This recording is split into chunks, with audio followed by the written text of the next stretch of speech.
जय माता दी, जय माँ कामाख्या, जय श्री महाकाल महाराज, देव राधा ट्रस्ट, सत्यवाणी चैनल से आपको ज्ञान गंगा कार्यक्रम के अंतर्गत सनातन धर्म का ज्ञान प्रदान किया जा रहा है। माँ भगवती जगत जननी आद्य शक्ति भवानी और परमपिता परमात्मा की तरफ से उनके चरणों में हम बारंबार शीश झुकाते हैं कोटि कोटि, और फिर आपको हिंदू सनातन धर्म का ज्ञान प्रदान करते हैं। चलते हैं। दुल्हा शादी के समय पे तलवार या कटान लेकर के क्यों जाता है, एक आध्यात्मिक विश्लेषण किया है। सोचें, विचारें और मनन करें। ये भी रहस्यमय ज्ञान है।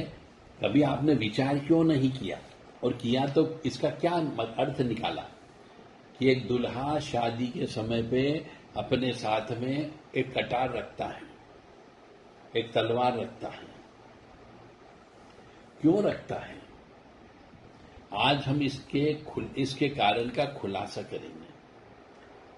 इसका कारण है कि तलवार जो होती है वह उग्र का प्रतीक होती है, साहस का प्रतीक होती है। तो जहां पर उग्रता और साहस होगी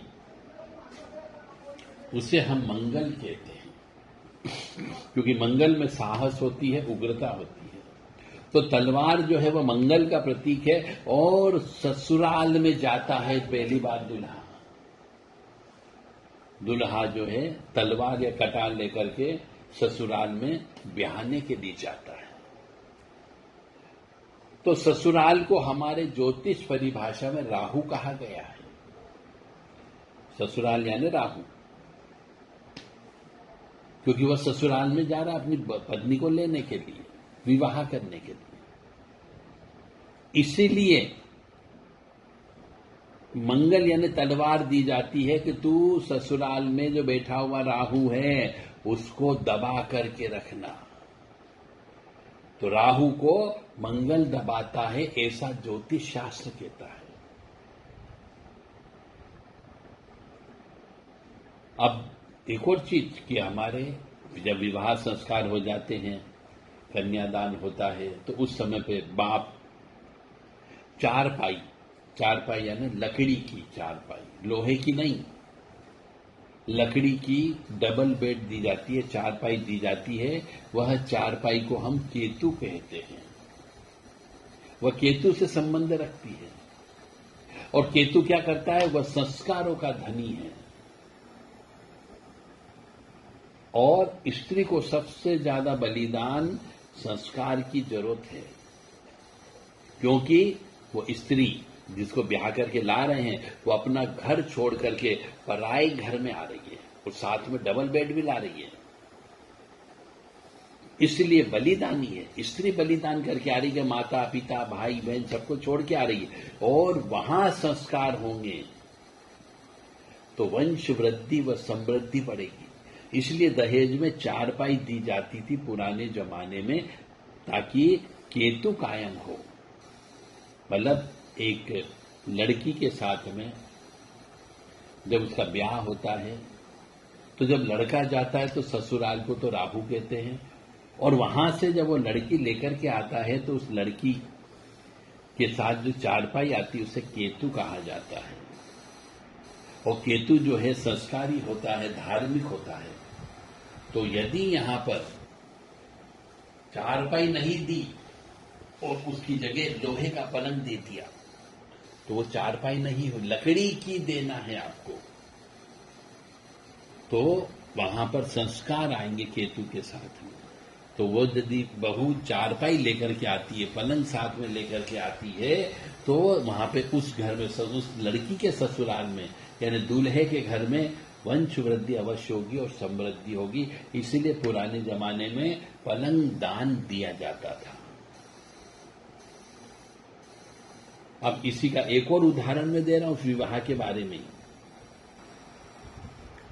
कि बिना मालिक के जानवर आवारा हो जाता है। ये बात भी सत्य है। जब एक जानवर को कोई मालिक ही नहीं है तो चाहे जहां चरता रहेगा, आवारा पशु कहलाएगा। इसीलिए सास जरूर देखते थे कि सास होना जरूरी है उस बहू के लिए, क्योंकि सास ताकि चंद्र का कमांड रहेगा। यानी सास को चंद्रमा कहा गया। यानी बहू यदि ऐसे घर में चली जाए जिस घर में सास नहीं हो तो वह बहू जो है वह आवारा कहलाती है। और यदि जिस घर में सास हो तो बहू के ऊपर कंट्रोल करके चलती है ताकि चंद्रमा का कमांड रहे, क्योंकि सास जो है चंद्रमा का प्रतीक है।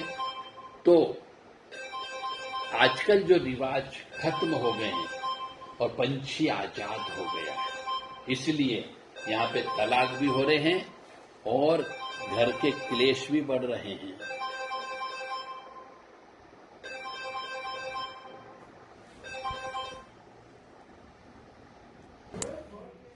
तो अब आपको समझ में आया होगा कि तलाक के केस क्यों बढ़ रहे हैं। तलाक के केस इसीलिए बढ़ गए कि बहू जो है वह आजाद हो गई, क्योंकि सास नहीं है। वो सास नहीं क्योंकि उसको सास के साथ रहना ही नहीं है,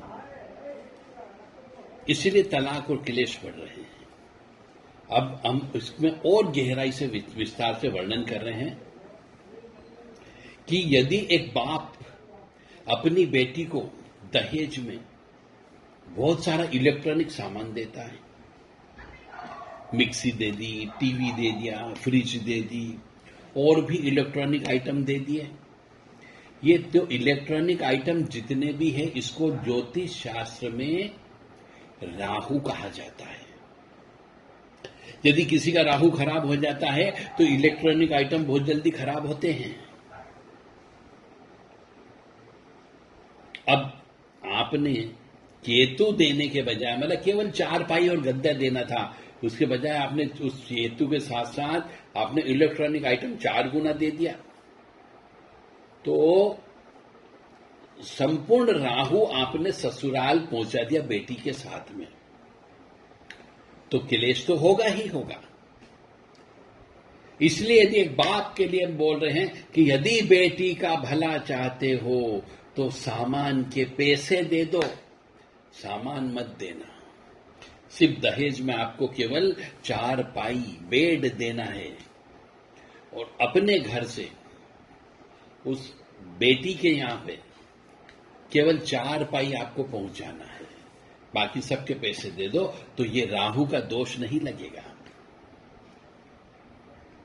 अब और आगे चलते हैं हम आपको कि घरों में आजकल तलाक, क्लेश, अशांति, दुख क्यों हो रहा है और क्यों जल्दी जल्दी तलाक हो जाते, क्यों औरत भाग जाती है। अब हम आते हैं पाश्चात्य कल्चर की ओर, फैशन की ओर, क्योंकि आजकल की युवा पीढ़ी पाश्चात्य शिक्षा का पालन कर रही है, पाश्चात्य फैशन को पालन कर रही है और अधनंगे कपड़े पहन रही है। ये अधनंगे वस्त्र पहनना भी क्लेश और अशांति और तलाक का कारण है। अब होता क्या है कि लड़का साहब विदेश में पढ़ रहा है, उसको जीन्स स्कर्ट मिनी ऐसी लड़की उसको पसंद है क्योंकि वो विदेश में पढ़ लिख रहा है या विदेश में सर्विस कर रहा है। साड़ी सलवार सूट वाली लड़की तो उसे गंवार की गिनती में आएगी। तो जब एक लड़की jeans T shirt mini skirt ये पहनेगी तो राहु का प्रभाव और ज्यादा बढ़ जाएगा। जब शुक्र और राहु का प्रभाव बढ़ेगा, यहाँ पे वस्त्र जो अधो वस्त्र पहन रहे हैं आप, जो अधनंगे कपड़े पहन रहे हैं, ये शुक्र का प्रतीक होता है और शुक्र राहु मिलकर के लंपट योग बनाते हैं। आज मनुष्य ने अपने स्वयं इतने गड्ढे तैयार कर लिए कि लिव इन रिलेशनशिप जैसे ये पथ भ्रष्ट वाले कार्य को भी अदालत कानून ने मंजूरी दे दी। ये मनुष्य ने ही गड्ढे खोदे हैं अपने लिए। कि लिव इन रिलेशनशिप में रह लो आप तो। और फिल्म लाइन इतनी ज्यादा बिगड़ चुकी है कि फिल्म क्या देखो, नाम लेना पाप हो गया है। और सरकार उस पर कंट्रोल नहीं कर रही, क्योंकि सरकार को फिल्म इंडस्ट्री से अरबों खरबों रुपए का टैक्स मिलता है।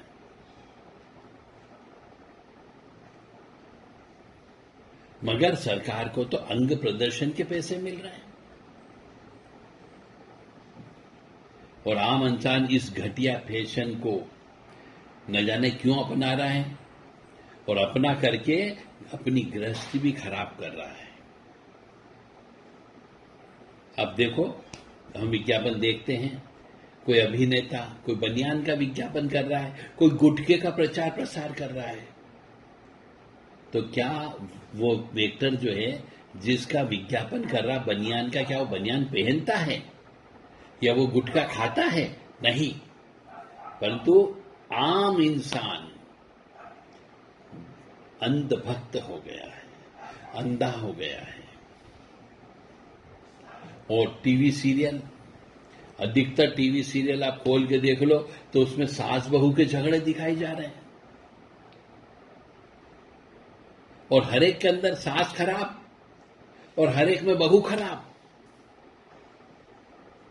और जब आप इन सब का पालन करते हो, ये सब चीज देखते हो, ये सब अपनाते हो, तो कष्ट दुख परेशानी तो आएगी आएगी। और फिर आप कहते हो साहब ग्रह खराब कर रहा है।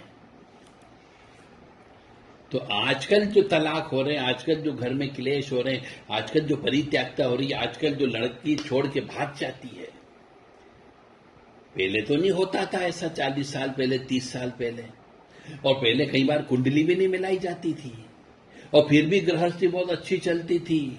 लेकिन आजकल कुंडली भी मिला रहे हैं, गुण भी मिला रहे हैं, परंतु गृहस्थी नहीं चलती, क्योंकि पुराने जमाने में लाज और शर्म थी जो राहु को नहीं भटकने देती थी।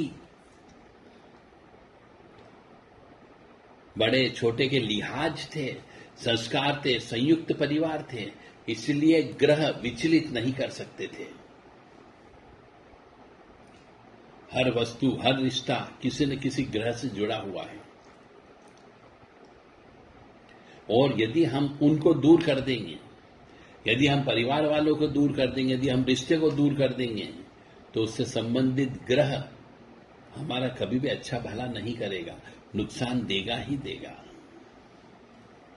और आज के जमाने में ज्योतिषियों के, एस्ट्रोलॉजर के बड़े ठाट बाट हो रहे हैं। पहले नहीं होते थे, क्योंकि पहले परंपरा को मानते थे, और यदि दिक्कत होती थी तो अपने कुल का जो पंडित होता था उससे पूजा पाठ करा के समाधान कर लिया करते थे। परंतु आज के जमाने में हम राहु से बहुत ज्यादा ग्रसित हो गए हैं। एक तो ये मोबाइल, ये भी इलेक्ट्रॉनिक आइटम है, ये भी राहु, हम राहु को साथ लेके चलने लगे, और राहु के साथ ही दिन बिताते हैं और देखते भी हैं। तो गृहस्थी तो खराब होगी ही होगी, और जीवन भी खराब होगा ही होगा। तो ये था आपका आज का विवाह के ऊपर विश्लेषण, कि विवाह और ज्योतिष आपस में एक दूसरे से कैसे मिले हुए हैं, इसका विश्लेषण हमने किया। तो जो ज्योतिष सीख रहे हैं उनके लिए भी ये मील का पत्थर साबित होगी कि मंगल जो है, तलवार मंगल है, ससुराल राहु है, ये दिल दिमाग में बिठा लो। और चार भाई जो है केतु है, और इलेक्ट्रॉनिक आइटम जितने भी है वे सब जो है राहु का प्रतीक है। और यदि जिस घर के अंदर, जिस बहू के ऊपर सास का नियंत्रण नहीं है, तो वह आजकल फ्री हो गई है। अब यदि वो बहू फ्री हो जाती है, जब चंद्रमा का कंट्रोल नहीं होगा, तो राहु तो निश्चित तौर से अपना उग्र रूप दिखाएगा ही दिखाएगा, और यही क्लेश का कारण होता है। फिर आप टीवी देखते हैं, पिक्चरें देखते हैं, घटिया फैशन शो देखते हैं, सास बहू के झगड़े देखते हैं, ये सब राहु का कारण है। तो अपने अंदर के राहु को शांत करें और इन चीजों से दूर रहें। जय माता दी, जय मां कामाख्या, जय श्री महाकाल महाराज। मां भगवती जगत जननी आप सभी को सद्बुद्धि प्रदान करे ताकि आपके जीवन में कष्ट, दुख और परेशानी न आए।